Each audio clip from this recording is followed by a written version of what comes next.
எனக்கு இருக்கக்கூடிய நான் இப்பொழுதுதான் முதல் ஒரு சட்டமன்ற உறுப்பினராக தேர்ந்தெடுக்கப்பட்டிருக்கிறேன். முதலாக எனக்கு இருக்கக்கூடிய இந்த நிகழ்ச்சியிலே நான் கலந்து கொள்கிறேன் என்றால் சிறப்பு விருந்தினராக எனக்கு இருக்கக்கூடிய ஒரே தகுதி, ஒரே உரிமை தங்கை அனிதாவுடைய அண்ணன் அப்படின்ற அந்த ஒரே ஒரு உரிமை தான்.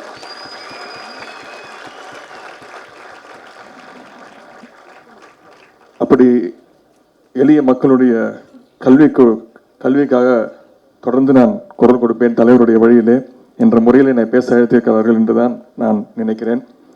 அன்றைய எதிர்க்கட்சி தலைவரும் இன்றைய முதலமைச்சராகவும் உள்ள எங்களுடைய தலைவர்களுடைய உத்தரவின் பேரில் நானும் நம்முடைய மாணவரணி செயலாளர் திரு அண்ணன் எழிலரசன் அவர்களும் இந்த நீட் தேர்வை எதிர்த்து பல்வேறு போராட்டங்கள் பலமுறை கைது செய்யப்பட்டிருக்கிறோம். அந்த ஒரு தகுதி தான் இந்த நிகழ்ச்சிக்கு என்னை சிறப்பு அழைப்பாளராக அழைத்திருக்கிறார்கள் என்று நினைக்கிறேன்.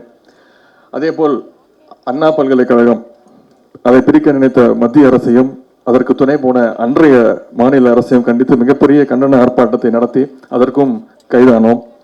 அண்ணா பல்கலைக்கழகத்தின் வாசலே கைதானோம். இன்று அதே அண்ணா பல்கலைக்கழகத்தின் நான் செனட் மெம்பர்.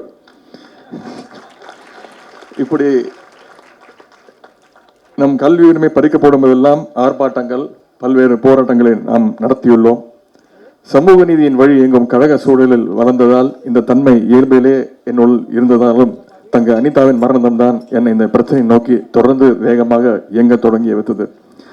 தன் அம்மாவை நோய்க்கு பறிகொடுத்த அனிதாவுக்கு எப்படியாவது தான் டாக்டராகி சர்வீஸ் செய்ய வேண்டும் என்ற எண்ணம், அதுவும் யாருடைய துணையும் இல்லாமல் அப்பா அண்ணன்களுக்கு செலவு வைக்காமல் மெரிட்டில் பாஸ் செய்து மெடிக்கல் சேர வேண்டும் என்று நினைத்தார் தங்கை அனிதா. அந்த வைராக்கியத்தோடு படித்து 1200க்கு 1176 மார்க் எடுத்தார். Cut off mark 196.5. அவரின் +2 மார்க்கை வைத்து மருத்துவ கல்வி சேர்க்கை நடந்திருந்தால் அவருக்கு சென்னையில் அரசு மருத்துவக் கல்லூரியில் மெரிட்டிலே இடம் கிடைத்திருக்கும். ஆனால் நீட் தேர்வை கொண்டு வந்து திணித்து அவருக்கு இந்த இடம் கிடைக்காமல் போனது. உச்ச நீதிமன்றம் வரை சென்று போராடிய தங்க அனிதாவிற்கு எங்கேயும் நீதி கிடைக்கவில்லை. அன்று அவர் எடுத்த முடிவின் மூலம் நீட் எதிர்ப்பு போராட்டத்தை தொடங்கி வைத்தார் அனிதா. அனிதாவுடைய மரணம் தற்கொலை இல்லை, அது கொலை. மத்திய பாஜக அரசும் மாநிலத்தில் ஆண்டு கொண்டிருந்த அடிமை அதிமுக அரசும் சேர்ந்து செய்த கொலை. தொடர்ந்து இந்த படுகொலைகள் தொடர்ந்து கொண்டிருக்கின்றன. இந்த 5 ஆண்டுகளில் கிட்டத்தட்ட 16 குழந்தைகளை இந்த நீட் தேர்வுக்கு நாம் இழந்திருக்கிறோம். இதுபோல் அடுத்தடுத்து தொடர் மரணங்கள். செஞ்சி அடுத்த பெரவலூர் பிரதிபா என்று வந்திருந்தாங்கல்ல அந்த குடும்பம், திருச்சியை சேர்ந்த சுபஸ்ரீ, சென்னை சேலையூர் ஏஞ்சலின் ஸ்ருதி, திருப்பூர் ரித்துஸ்ரீ, மரக்காணம் கூனிமேடு மோனிசா, பட்டுக்கோட்டை வைசியா, நெல்லை தனலட்சுமி, கோவை சுபஸ்ரீ, மதுரை ஜோதிஸ்ரீ துர்கா, செந்துரை விக்னேஷ், தர்மபுரி ஆதித்யா, திருச்செங்கோடு மோந்திலால், மேட்டூர் கூழையூர் தனுஷ், அரியலூர் துலாங்குறிச்சி கனிமொழி, வேலூர் காட்பாடு சௌந்தர்யா என 16 பேர் இந்த நீட் தேர்வினால் கடந்த 6 ஆண்டுகளில் நாம் எழுந்துள்ளோம். இவருடைய அத்தனை பேருடைய வீட்டிற்கும் இந்த 4 ஆண்டுகளிலே நானும் அண்ணன் திரு எழிலரசன் அவர்களும் தொடர்ந்து அந்த துயர சம்பவங்கள் நடக்கும் பொழுது அவருடைய வீட்டுக்கு சென்று, அவருடைய இல்லங்களுக்கு சென்று, அவருடைய பெற்றோர்களை, அவருடைய குடும்பத்தினை சந்தித்து அவருடைய துக்கத்திலே நாங்கள் பங்கெடுத்துள்ளோம். மருத்துவராக வேண்டும் என்ற தங்களுடைய கனவை மெய்ப்பிக்க இந்த ஒவ்வொரு குழந்தைகளும் எவ்வளவு உழைத்தனர் என்பதை அவருடைய பெற்றோர் சொல்ல நான் கேட்டிருக்கிறேன். அவை ஒவ்வொன்றும் வார்த்தைகளால் சொல்ல முடியாது. என்னுடைய கைகளை பிடித்து நல்லா படிக்கக்கூடிய பையன்பா, நல்லா படிக்கக்கூடிய பொண்ணுப்பா, எங்கே அந்த நீட் தேர்வு வந்ததுனால தன்னுடைய மருத்துவ கனவு படி போய்விடுவோம் என்ற அந்த பயத்தினால இப்படி ஒரு தப்பான முடிவு எடுத்துட்டாங்கப்பா, தயவு செய்து தலைவர்கிட்ட போய் சொல்லுங்க, இந்த நீட் தேர்வை ரத்து செய்ய சொல்லுங்க அப்படின்னு அந்த ஒவ்வொரு பெற்றோரும் அவருடைய குடும்பத்தினரும் என்னுடைய கைகளை பற்றி அழுதையெல்லாம் நான் நினைத்து பார்க்கிறேன். கண்டிப்பாக தலைவர் அவர்கள் அதற்கான தொடர் முயற்சியிலே சட்ட போராட்டத்தை நடத்தி கொண்டிருக்கிறார்கள். ஏற்கனவே 2 முறை சட்டமன்றத்திலே அந்த தீர்மானத்தை நிறைவேற்றி அதை ஆளுநருக்கு அனுப்பி வைத்திருக்கிறோம். ஆளுநர் அதை இன்னும் டெல்லிக்கு அனுப்பாமல், குடியரசுத் தலைவருக்கு அனுப்பாமல் வைத்திருக்கிறார். தலைவர் இறுதியாக ஒரு எச்சரிக்கை விடுத்துள்ளார். திரு ஆளுநர் அவர்களே, நீங்கள் வெறும் போஸ்ட்மேன் தான், நாங்கள் கொடுக்கவே நீங்கள் டெல்லிக்கு அனுப்பிதான் ஆக வேண்டும், எதற்கும் ஓர் எல்லை உண்டு என்று தலைவர் அவர்கள் இறுதியாக எச்சரிக்கை விடுத்திருக்கிறார். கண்டிப்பாக இந்த ஆளுநர் எங்களுடைய தலைவருடைய அந்த வேண்டுகோளை ஏற்று அந்த எச்சரிக்கையை கேட்டு அதன் நடவடிக்கை விரைவில் எடுப்பார். திராவிட முன்னேற்ற கழகம் நம்முடைய சட்டமன்ற தேர்தலுடைய நம்முடைய அறிக்கையில் நாம் கொடுத்த வாக்குறுதி கண்டிப்பாக இந்த நீட் தேர்வை ரத்து செய்வோம் என்ற அந்த வாக்குறுதியை கொடுத்திருந்தோம். அதை கண்டிப்பாக தலைவர் அவர் விரைவில் செய்து கொடுப்பார் என்று நான் நம்புகிறேன். இத்தனை பேர் தங்களுடைய உயிரை மாய்த்து கொண்ட பிறகும் அந்த தேர்வை ரத்து செய்யவோ தேர்விலிருந்து தமிழகத்துக்கு விலக்களிக்கவோ மத்திய அரசு ஒன்றிய அரசு மறுக்கின்றது. நீட் தேர்வு வருவதற்கு முன் 2016 தமிழ் மீடியம் படித்த 438 பேருக்கு அரசு மருத்துவக் கல்லூரியில் MBBS பட்டம் படிக்க இடம் கிடைக்கிறது. ஆனால் நீட் வந்த பிறகு 2017 மொத்தம் 41 மாணவர்களுக்கு, தமிழ் மீடியம் மாணவர்களுக்கு மட்டுமே அந்த இடம் கிடைத்தது. தமிழ் மீடியம் மாணவர்களுக்கு இதனால் 90% இடங்கள் பறிபோயுள்ளன. 2020 அரசு பள்ளி மாணவர்களுக்கு 7.5% உள் இடஒதுக்கீடு தந்த பிறகும் தமிழ் மீடியம் மாணவர்களுக்கு 196 இடங்கள் தான் கிடைத்துள்ளன. இது நீட்டுக்கு முன்னால் தமிழ் மீடியம் மாணவர்களுக்கு கிடைத்ததில் பாதி இடம்தான். நீட் தேர்வுக்கு முன்பு 2016 தமிழ்நாடு பள்ளி கல்வி திட்டத்தில் படித்த 2369 மாணவர்களுக்கு அரசு மருத்துவக் கல்லூரிகள் MBBS சீட் கிடைத்தது. இப்போது CBSE மாணவர்களுக்கு வெறும் 14 இடங்கள் தான் கிடைத்தன. பெரும்பாலும் பொருளாதார வசதி இருப்பவர்கள், நகரங்கள் இருப்பவர்கள் தான் CBSE பள்ளிகளில் படிக்கிறார்கள். CBSE பாடத்திட்டம் உயர்வானது என்று பலர் சொல்கிறார்கள். அவர்களும் நீட் கோச்சிங் கிளாஸ் சென்றுதான் நீட் தேர்வில் அதிக மார்க் பெறுகிறார்கள். இவ்வளவுக்கும் CBSE பாடத்திட்டத்தில் இருந்துதான் நீட் தேர்வில் கேள்விகள் கேட்கப்படுகின்றன.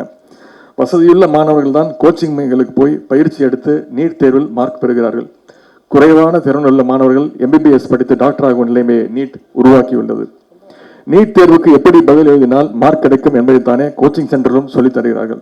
+2 வரை கற்றுத்தருவதில் கிடைக்கும் அடிப்படை அறிவு நீட் தேர்வு பாஸ் ஆகிவிட்டால் வந்துவிடாது. நீட் என்பதே ஒரு ஏமாற்று வேலை. சமத்துவத்துக்கும் சமூக நீதிக்கும் எதிரான இந்த நீட் தேர்வை தொடக்கத்தில் இருந்தே திமுக எதிர்த்து வருகிறது, தொடர்ந்து எதிர்க்கும். இந்தியாவிலே வேறு எந்த மாநிலத்திலும் நீட் எதிர்ப்பு குரல் எழாத போது மிகுந்த தொலைநோக்கு பார்வையுடன் எதிர்த்ததுதான் திராவிட முன்னேற்ற கழகம். அதை நுழைவுத் தேர்வை ஆரம்பத்திலே எதிர்த்ததுதான் நம்முடைய முத்தமிழர் கலைஞர் அவர்கள். முத்தமிழர் கலைஞர் அவர்கள் முதல்வராக இருந்தவரை, ஏன் இன்னும் சொல்ல போனால் மறைந்த முதலமைச்சர் ஜெயலலிதா அம்மையார் உயிரோடு இருந்தவரை தமிழ்நாட்டுக்கு இந்த நுழைவுத் தேர்வு அனுமதிக்கப்படவில்லை. அந்த அம்மையார் இறந்த பிறகுதான் இந்த அடிமை அதிமுக அரசு நுழைவுத் தேர்வை பாஜக அவருடைய சொல்லை கேட்டு இந்த நீட் தேர்வை நுழைத்தது. நாம் கழகம் ஆட்சி அமைத்த பிறகு நீதியரசர் திரு AK ராஜனுடைய தலைமையில் குழு அமைத்து அறிக்கை பெறப்பட்டது. அந்த அறிக்கை பல்வேறு மாநிலங்களுக்கு அவரவர் மொழியில் மொழிபெயர்க்கப்பட்டு நேரில் வழங்கப்பட்டது. நம்முடைய முதலமைச்சர் அவர்கள் தமிழ்நாட்டுக்கு நீட் தேர்வில் இருந்து விலக்கு பெறும் சட்ட முன்வடிவை ஒருமனதாக நிறைவேற்றி ஆளுநருக்கு இதுவரை 2 முறை அனுப்பியுள்ளார். 7 கோடி தமிழ் மக்களின் உத்தரவை மதிக்க வேண்டியதுதான் கவர்னருடைய, ஆளுநருடைய கடமை. நீட் தேர்வுக்கு விலக்கு தரும் சட்டத்திற்கு கவர்னர் ஒப்புதல் தராமல் இருப்பது 7 கோடி தமிழ் மக்களை அவமதிக்கும் செயல். ஆளுநர் முட்டுக்கட்டை போட்டாலும் நம்முடைய முயற்சிகள் தொடர்ந்து கொண்டிருக்கும். நீட் ஒழிப்பு விஷயத்தில் தமிழ்நாட்டின் குரலோடு ஏனைய மாநிலங்களும் இணைய வேண்டும் என்று இந்த நேரத்தில் நான் அத்தனை பேருக்கும் கோரிக்கை வைக்கின்றேன். தங்கை அனிதா இன்று உயிரோடு இருந்திருந்தால் அவர் இன்று டாக்டர் அனிதா. அவர் உள்ளிட்ட 16 பேரையும் நம் நினைவில் ஏந்தி நீட் தேர்வு ஒழியும் வரை நம்முடைய போராட்டத்தை தொடர உறுதி எடுத்துக் கொள்ள வேண்டும் என்று உங்கள் அத்தனை பேரையும் கேட்டுக்கொள்கிறேன். இந்த போராட்டத்தை கடந்த நூற்றாண்டில் மிகவும் தீவிரமாக நடத்திய இயக்கம் நீதி கட்சி, அதன் தொடர்ச்சியாக திராவிடர் கழகம், அதைத் தொடர்ந்து திராவிட முன்னேற்ற கழகம். பெரியாரும் பேரறிஞர் அண்ணாவும் முத்தமிழர் கலைஞரும் நடத்திய இந்த போரை இப்போது நம்முடைய மாண்புமிகு முதல்வர் அவர்கள் தொடர்ந்து நடத்தி கொண்டு வருகிறார். முத்தமிழர் கலைஞர் அவர்களுடைய ஆட்சியில்தான் உயர்நிலை பள்ளியிலிருந்து பட்டப்படிப்பு மற்றும் பட்ட மேற்படிப்பு வரை பயிலும் மாணவர்களுக்கு இலவச கல்வி வழங்கப்பட்டது. அதனால்தான் தொடக்க கல்வியிலும் நடுநிலை கல்வியிலும் 100% மாணவர் சேர்க்கையை நாம் சாதித்திருக்கிறோம். உயர்நிலை பள்ளி சேர்க்கையில் சதவீதம் 94%, மேல்நிலை பள்ளியில் சேர்க்கை 78%. தமிழ்நாட்டில் உயர்கல்வி பயிலும் மாணவர்களுடைய அளவு 51.4%.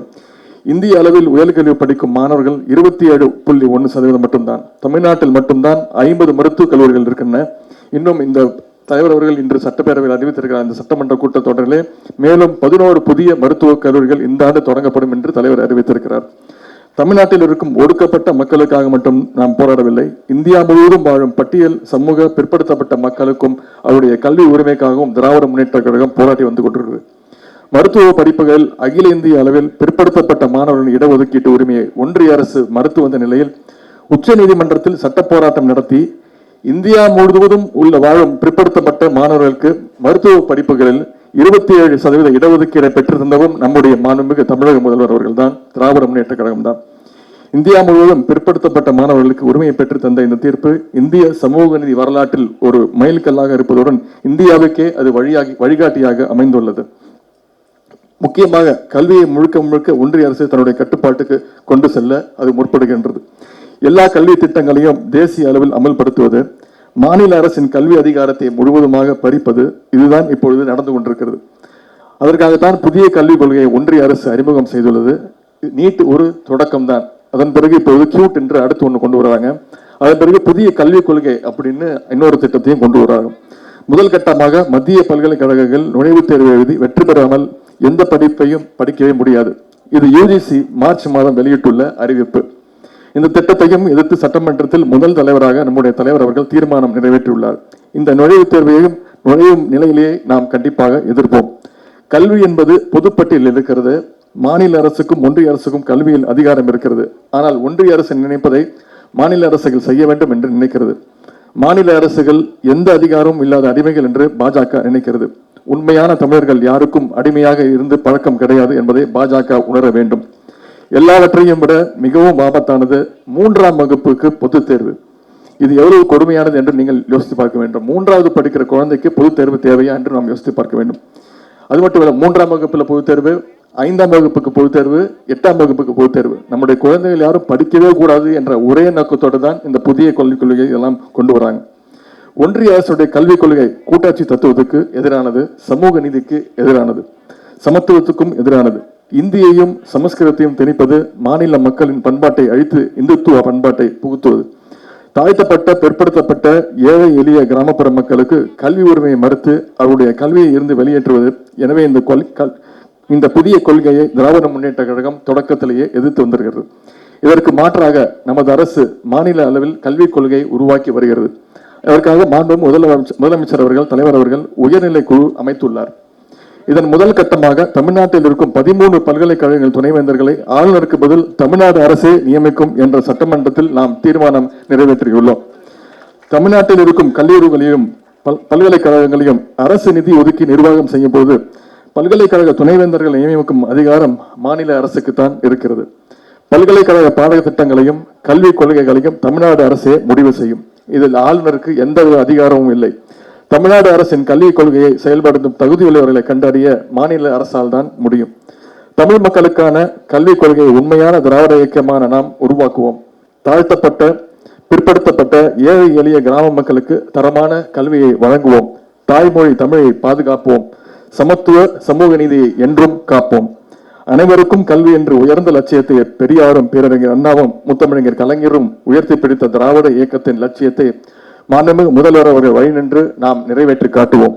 பாஜக ஆளாத அனைத்து மாநில அரசுகளும் மாநில கட்சிகளும் பாரதிய ஜனதா கட்சியின் அந்த புதிய கல்விக் கொள்கையை எதிர்ப்பதில் ஓரணியில் நின்று பணியாற்ற வேண்டும் என்று கேட்டு என்னுடைய உரையை முடித்துக் கொள்கிறேன்.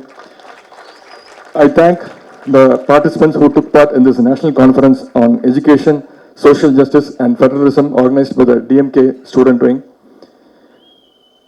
I also appreciate and thank Honorable Kerala State Minister of Law and Industries Thru Rajiv Sir, Trinamool Congress MP Mahua Mohitra Ma'am, CPI MP Santosh Kumar, Aam Aadmi Party MLA Somnath Bharati, former IAS officer Kannan Gopinathan, Kannaya Kumar belonging to the Indian National Congress, senior journalist Seema Sishti, social activist from West Bengal Garga Chatterjee and writer Dilip Mandal, who are with me and I'm going to address this session in an informative and assertive manner. I would like to convey some parts of my speech in English for the understanding of the respected participants from other states. Education is not only an essential necessity for livelihood and a means to acquire knowledge, it is also a political weapon for the liberation of the oppressed section of the society, especially the people belonging to the SC, MBC, BC communities and the poor and the rural masses. The founding fathers and leaders of the Dravidian movement perceive education as a powerful weapon to achieve liberty, equality, dignity and self-respect. So the Dravidian movement began its journey with a declaration of education for all. Till this moment, we are fighting for this principle. For several centuries, the elite and reactionary sections of the Indian society have been conspiring to keep the oppressed section of the society as an uneducated, illiterate people with the intention of denying equality, liberty, and self-respect to them. In this century, the elite and reactionary sections, the fascist forces, are represented by the BJP ruling the union government. NEET is one such conspiracy aimed at denying the medical education to the oppressed, poor, and marginalized sections of the society. Our sister Anita, a young schoolgirl who scored 1,176 marks out of 1,200 marks in her plus 2 examination, fought a legal battle to obtain medical seat for her. She committed suicide since she was unable to get justice. In fact, those fascist and communal forces who are against social justice deprived medical education to Anita and drove her to suicide. The flame lit up by Anita against NEET is still burning in our hearts, and we are continuing the struggle. Democracy and federal principles are facing a major challenge in this country due to the authoritarian and arrogant stand of the BJP, which thinks that only the union government has powers to legislate and implement laws in education, which is in the concurrent list. The union government is trying to impose its new education policy on all states, including Tamil Nadu, which has a history of massive agitations against Hindi imposition. The policy tries to impose not only Hindi but also Sanskrit. Does any developed nation in the world follow a 3-language policy in education? Why people of Tamil Nadu must learn 3 languages? Language itself is not knowledge, but language is a means to acquire knowledge. The new education policy plans to conduct public examination for students of class number 3, 5 and 8.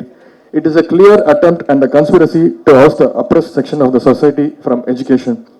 Tamil Nadu government had already announced that it will formulate its own education policy. Since education is a subject under concurrent list, states have every right to formulate their own policy. At this moment, I have an important request to the leaders and people of all the states in India. It is not enough if Tamil Nadu alone fights against neat, cute and natural new education policy. I request all the leaders and people in the country to stand against the fascist BJP government's conspiracy to deny education to the oppressed and poor sections of the society. I request you to join the struggle to safeguard social justice and federalism. We can achieve our goals only if we stand united and fight against the reactionary, backward and anti-people forces headed by the BJP. I hope all of you join the struggle for the equality, dignity, self-respect and liberation of the oppressed classes of India. Thank you. Nandri. Vanakkam.